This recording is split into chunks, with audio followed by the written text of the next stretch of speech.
Hello, beautiful people. Hope everybody's had a great week. I really want to say thank you guys very much for listening, watching, paying attention. All the feedback, you guys are really awesome. So let's get down to business. Most of you have known me for a long time, and many of you know one of my demons is I struggle with anger, and I have this, I speak before I think, or I act before I think. I don't think things through. I put a lot of effort and time and energy into um, dealing with and managing my behavior or what I say and who I say it to, when I say it. Um, and unfortunately, I just watched something and saw something that really kind of pissed me off right before I got on here. So I probably shouldn't. I probably shouldn't even be making this video because it's got nothing to do with this. But it's gonna, making me salty is gonna deteriorate the quality of this video. But I'm frustrated. I'm angry about something else. But I want to talk about this. So, like I said, hopefully I'm not too salty and it doesn't come across in a bad way. But um, I'm trying not to react or respond to what I just saw, and it's frustrating because I want to snap, and I'm just not going to. Like I said, I'm trying to, whenever that emotion, whenever that demon comes at me or comes for me, I'm trying to get better about taking time to think and how I'm going to respond rather than react. So hopefully that doesn't affect what I'm going to talk about tonight. Um, but anyway, like I said, let's get down to business. Something I've seen a lot in the news is obviously everybody knows we're in an election year. Things are always crazy. I don't know if any of you, anybody else, is a small business owner or a business owner at all. Um, but you know that if you've been doing this a while, you've been through a couple of election cycles. I've been through a couple of them. Election years are always really strange years in business. People get really strange. They get their people's behavior gets really strange during election years because there's a lot of unknowns. People don't know what's going to happen in the future, and when people are uncertain about the future, they don't feel secure. They don't use their normal lifestyle habits, and that includes how and when and where they spend their money. So if people are uncertain about the future, they hold tight onto what they have because they don't know what's going to happen in the future. They don't feel secure with their job, their employment, the current or next administration. There's just too many unknowns. So people get uncertain, and their spending habits change, and that affects the economy in massive ways. Whether you see it or whether you feel it or whether you know it, it affects the economy. And how that affects most people is it affects jobs, and that's obviously a problem when the market negatively affects the job market. Um, but one thing I've heard a lot about in the past week or so, which up until a week ago was not in the conversation at all, and now it seems like it's in the conversation a lot. Um, and it seems very elementary to me that we're even talking about this. And it's to me, it's bizarre that people are taking this and running with it like it's a good idea, or thinking that this is a good idea, or thinking that this is some kind of good policy. But what I'm talking about is I've heard a lot of talk about price gouging, and more specifically, it sounds like um, the current administration that's running for reelection, or I guess really election this year, they are talking about getting involved with um, setting prices. I cannot stress to you enough in stronger words or in stronger terms how terrible and how awful of an idea this is. Historically, it's proven to be terrible. There's just go do your homework, go do your research on the government getting involved in pricing. It's horrible. It's horrific. It's a terrible idea. So go do some homework on that. It'll take you 5 minutes to figure out this is a terrible idea if you have any sense at all. And what I've seen mostly is what seems to be the target right now on this, like I said, this political ideology, I guess it is that in particular what they're talking about is the cost of food, the cost of groceries, and so what their policy is, and they're not telling you how they're going to do it or what they're going to do or what the parameters are, or who's involved, who's not involved, what method they're going to use to make this happen. Other than what they're saying is that they're going to drive the cost of food down by basically telling grocers what they can and can't sell products for. Absolutely insane, absolutely nuts. I've heard a lot of people refuting this idea by saying that grocers are one of the lowest margin industries out there. That part I don't know for a fact. I haven't done any research on that, but they're saying the margins are as low as like 2%. That's a really low margin. Now, obviously, grocers are super high volume, so 2% of a huge margin is probably an okay margin, but you got to remember that's basically like getting taxed at a 98% tax rate. So 98% of your work goes somewhere else and you get 2% of your work.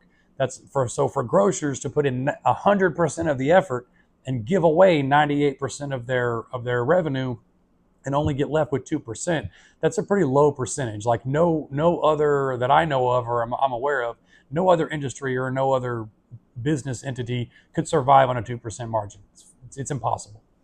It's not worth anybody's time. Like if you wouldn't own a business and at the end of the year get a 2% margin and be okay with that. If you did $100,000, if you owned your own business and you did $100,000 in sales, and at the end of the year you made $2,000, you would find something else to do. You could not invest a year of your time, make $100,000 a year in revenue to take home $2,000. The numbers don't make sense. So anyway, aside from that, if that number is true, and again, I don't know that it is, and that part really doesn't matter, is price controls. The idea is so insane.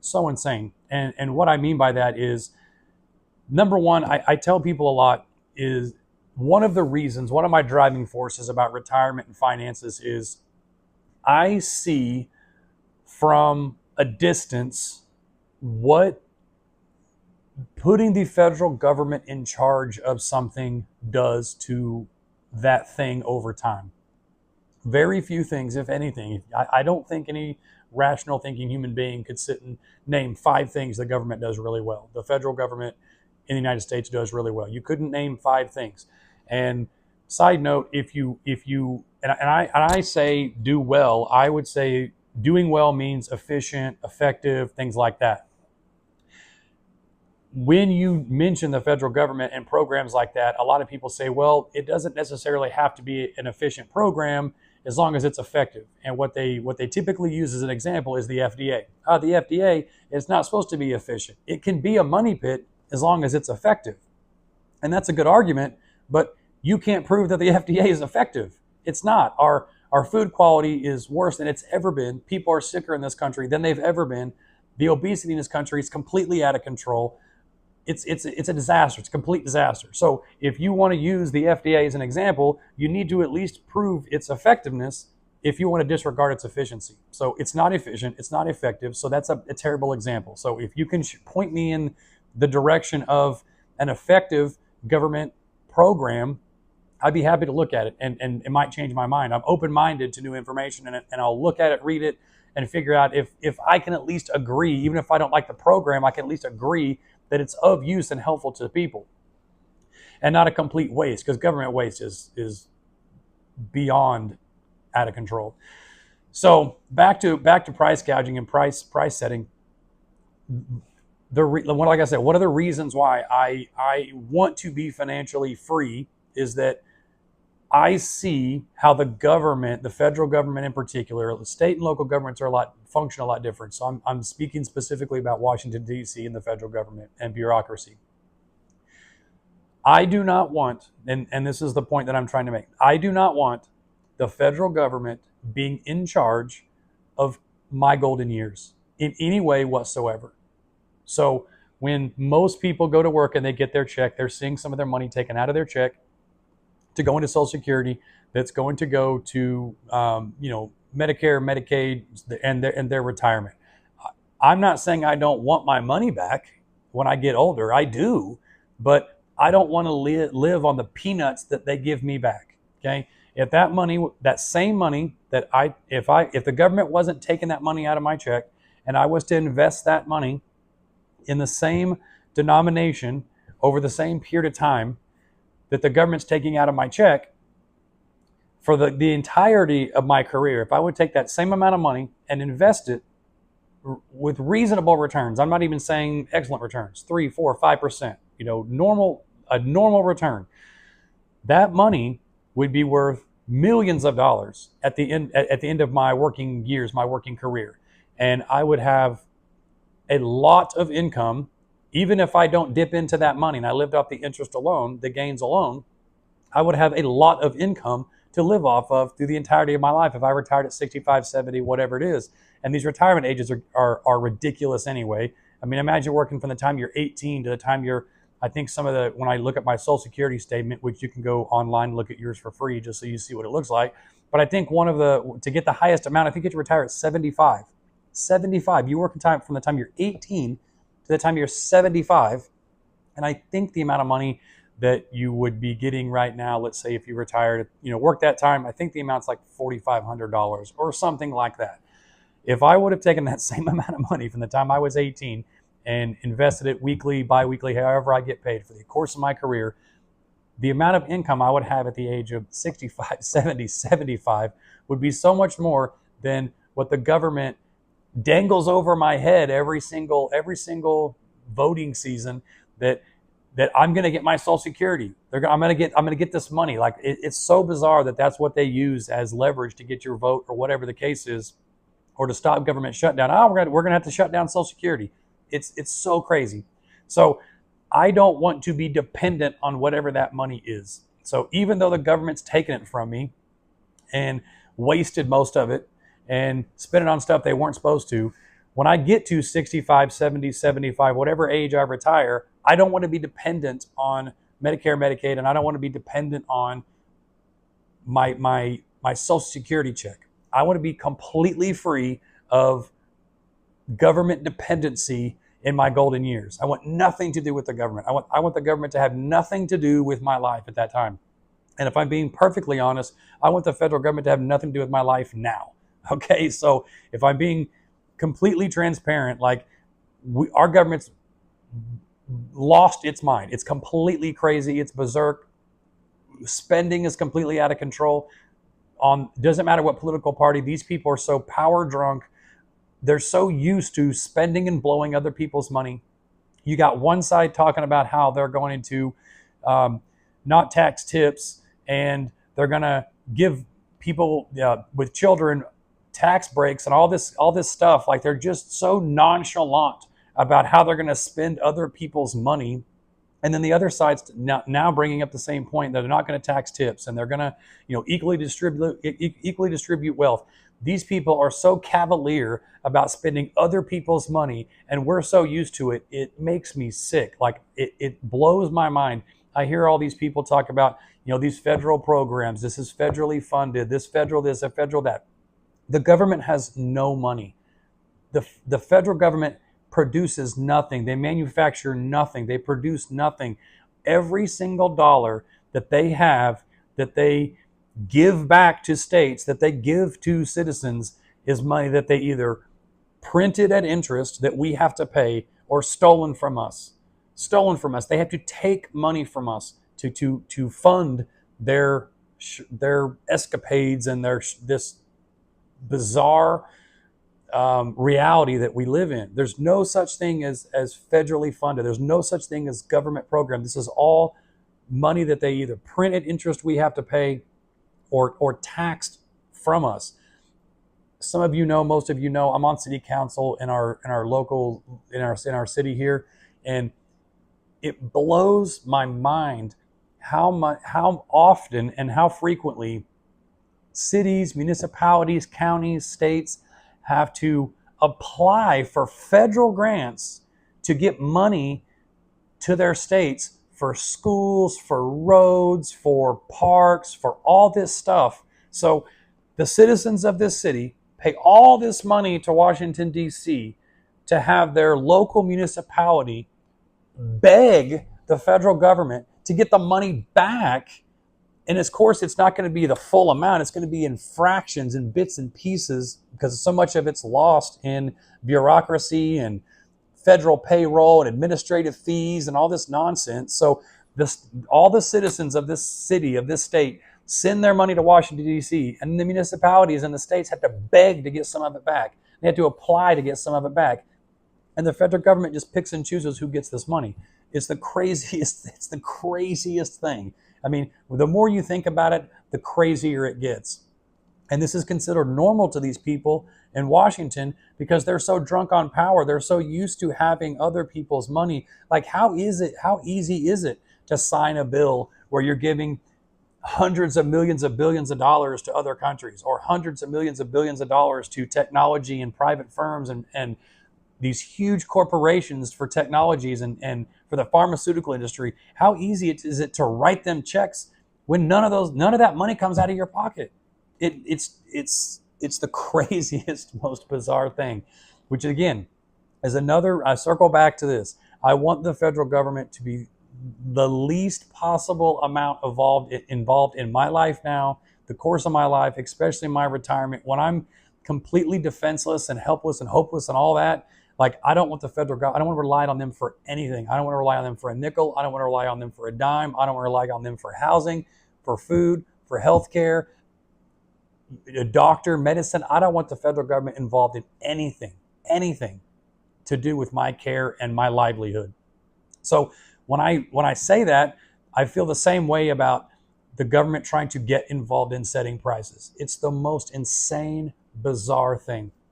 So an example of that is, let's just pretend, because what they're essentially saying now is, and again, this wasn't even a conversation 10 days ago. So now the conversation is that basically they're saying that grocers, retail stores have monopolized the grocery market and have basically got together to jack the prices of food up in the name of corporate profit, and basically stepping on the middle class and stepping on people in lower income brackets that literally live paycheck to paycheck or month to month or whatever the case is, limited income. And they're basically saying that the grocers are just making this massive amount of profit by jacking up their prices. So personally, I feel like a lot of this has to do with inflation. People don't want to talk about it, but it has a lot to do with inflation, the cost of goods, the cost of labor, the cost of taxes. Like, that has more to do with the cost of goods than anything. But let's just pretend like those factors don't play a role in this, and let's just look at what the government's trying to do. They're going to say that we're going to cap prices or whatever the case is, set prices. So the reason why that is not a reality, and the reason why the free market works so well, is if the example I'm going to use is, let's just say there was a price gouging summit held in 2022 or 2023, whenever inflation was at its worst. Let's just say grocery stores, this monopoly of grocery stores, all got together and said, hey, we're going to raise our prices in all these categories and all these prices so we can make more money. Let's just say that meeting happened, which it didn't. And let's just say it was a wink and a nod, and it wasn't an actual meeting, just a wink and a nod, like, hey, I'm going to do it if you do it. Wink, wink, nod, nod. And then it happens. Okay. So however you want to pretend like these grocers just jack their prices up on food because they want to make more money, let's pretend like that happened. If that's the case, what that does is that opens the door. It opens the door wide open for independents and other grocers to come in and undercut them and steal their market share. That's the reason why that's the reason why the market works the way it does. If, for instance, I'll use automotive repair, the furniture store. These are just industries that I'm in. If one of my competitors in the furniture industry is selling a similar product for $800, and let's say a bunch of them got together and they're all selling it for $800, then what would I do? If I wanted to get a bigger grasp of the market, if I wanted to steal all of their customers, what would I do? I would sell the same product for less, and then people would come buy it from me. I might make slightly less money, but I'm going to do more volume to make up for it. So that's the reason why the open market works. That's the reason why the free market works, is that the idea that there's this price gouging in groceries. Okay, if you believe that, which I don't believe that's the case. I don't think grocery stores got together and said, hey, to hell with it, we're just going to jack up our prices to make more money. I don't believe that's what happened. But if you do believe that, and you do believe the solution is the government coming in and capping prices, which is the dumbest thing in the world, because the government knows nothing about running a business. They can't handle the money that they steal from us. They can't handle the money that they print. Trillions and trillions and trillions of dollars in debt. In the past 4 years, the government has printed $993 billion, $1 trillion in 4 years. They printed $1 trillion in 4 years. That does not include, I probably should have done the homework on this, that does not include the money that they've received in tax revenue. And again, tax revenue is another euphemism that should be taken out back and shot. It's not revenue, it's theft. Their tax theft, I can't even imagine what their tax theft number is for the past 4 years. So we're talking about numbers in the trillions of dollars that this group of people can't manage. They can't handle it.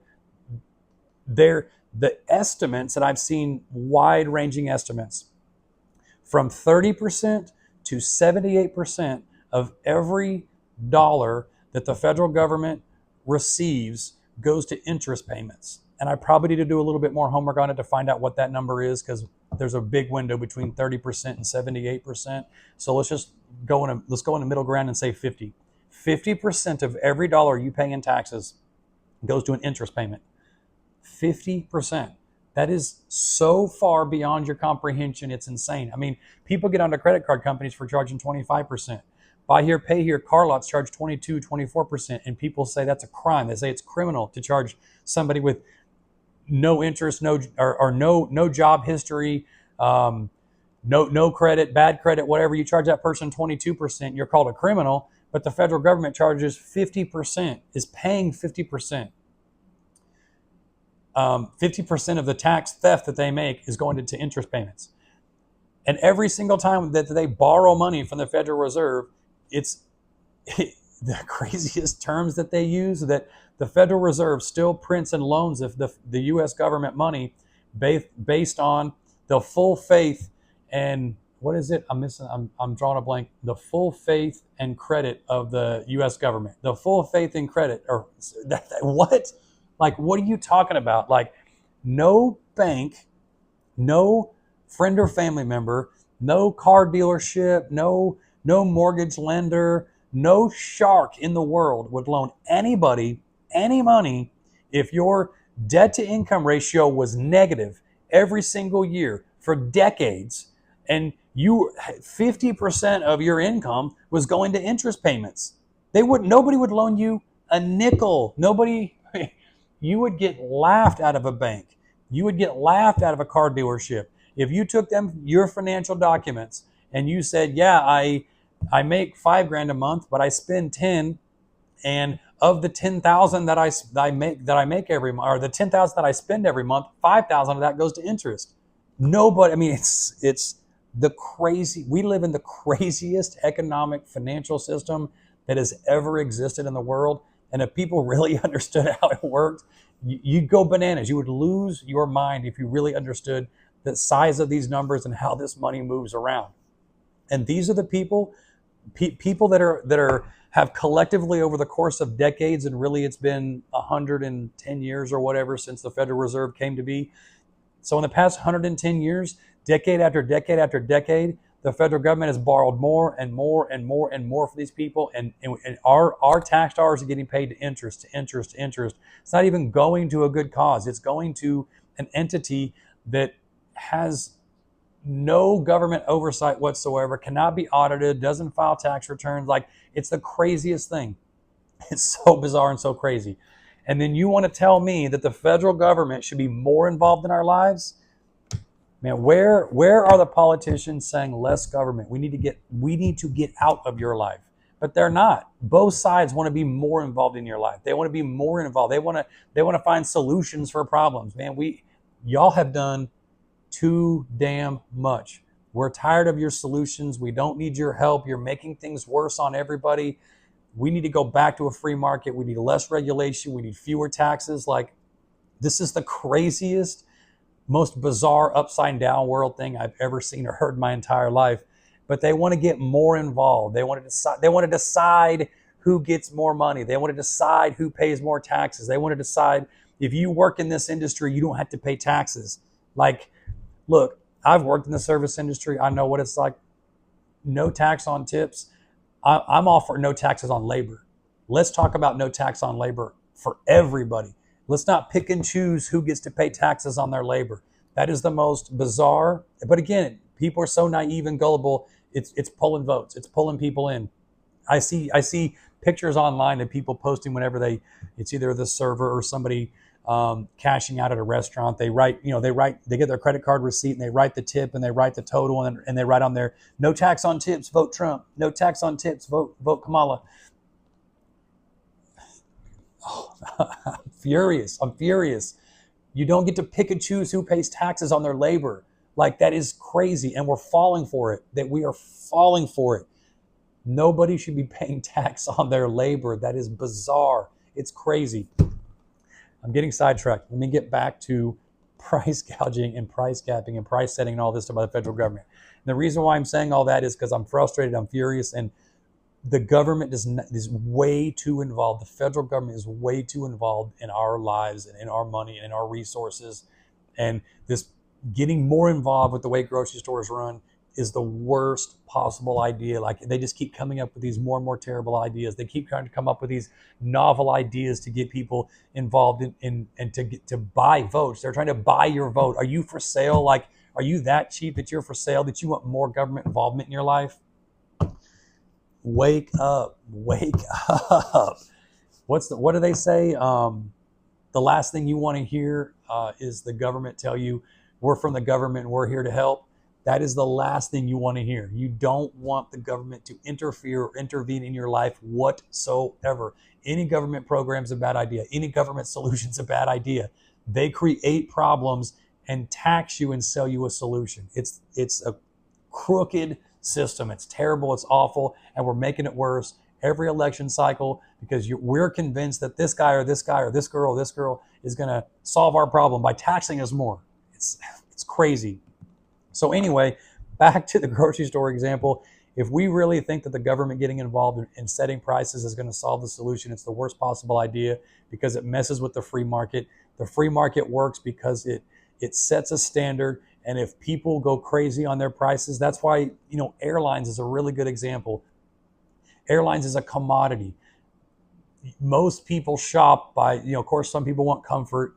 Of course, there's always a section of people that want comfort first. That's a small percentage of people. The bulk of people shop on price.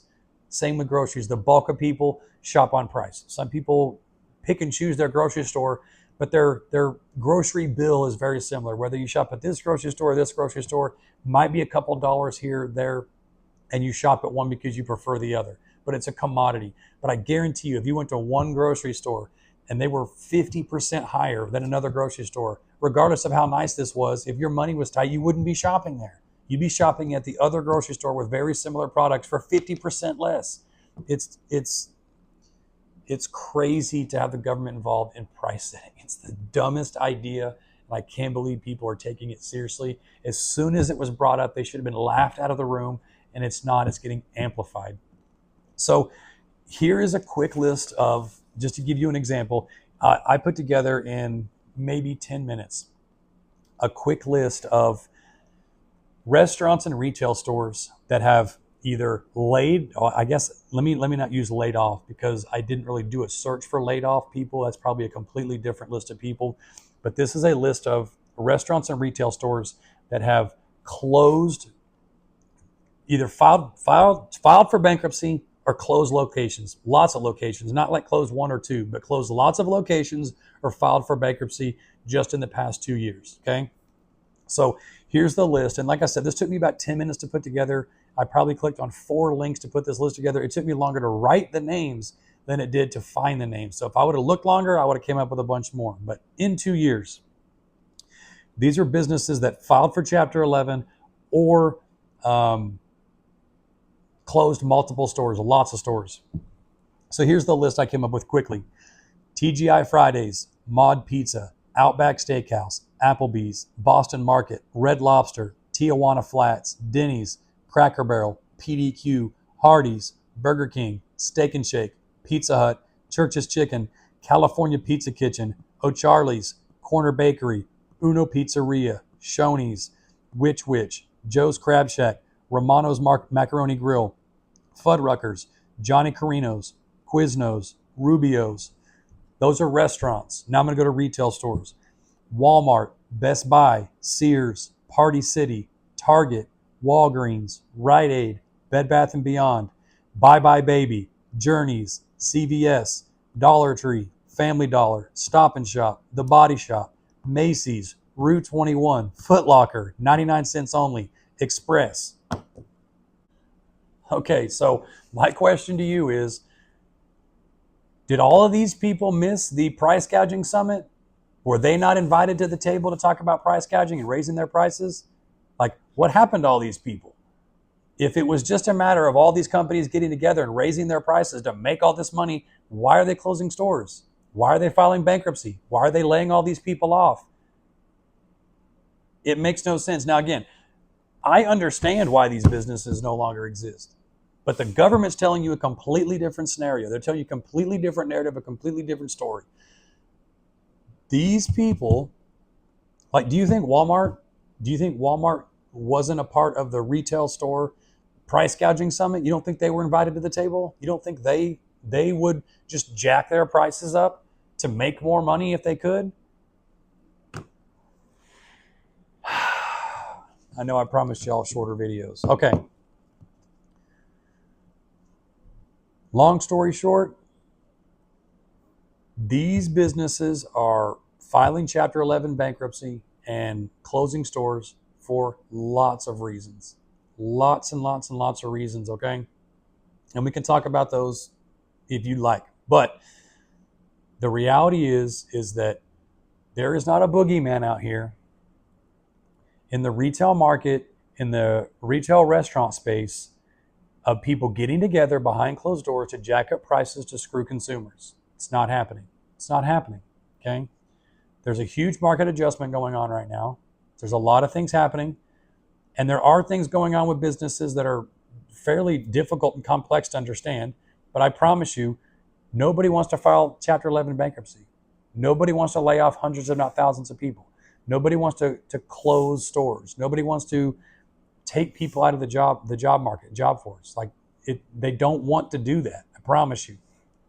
So with all that being said, I promise you, if I know anything, the government getting involved in price control is a terrible idea.